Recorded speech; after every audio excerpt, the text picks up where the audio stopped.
few days ago, I put out a message on social media asking for people's experience with pollution in our cities. And I received thousands and thousands of messages. I want to read out some of them to you. Neeraj from Ghaziabad. I'm only in my 30s and my body already feels older than my age. Years of stress took their toll, but what truly breaks me is what I see at home. Every morning, when I take my daughter to school and hear her coughing, I feel like I'm failing as a father. My mother is a kidney transplant patient. For us, winter is not a season, it is fear. AQI touches 800 to 1000, and we live every day praying that no one's health collapses. We are now talking about giving up everything we built, our dreams, our startup, our child's future in this city, just to breathe. Imagine that, leaving your life behind, not for opportunity, but for oxygen. Is clean air now a privilege in India? Only for those who can afford to escape? Every government has failed us on pollution, and the price is not paid in reports or speeches. It is paid by our children's lungs, by our parents' bodies, by families like mine, who are forced to choose between survival and dreams. We don't want sympathy, we just want air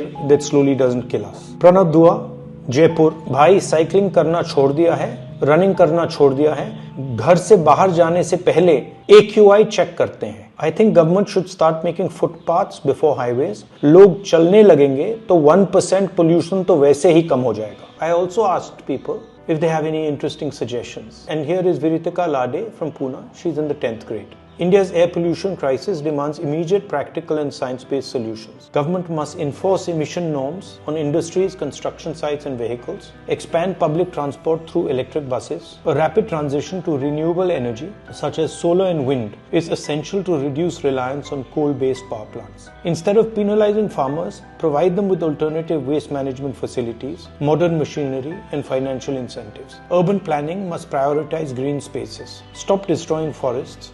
Most importantly, policymakers must rely on scientific data and expert advice rather than political rhetoric. I'm sure these stories have resonated with many of you. It's about time the government allows a discussion in Parliament about pollution, and the Prime Minister should declare air pollution as a national health emergency. The financial and healthcare burden being forced on our people as a result of the pollution is extremely dangerous and needs to be resolved.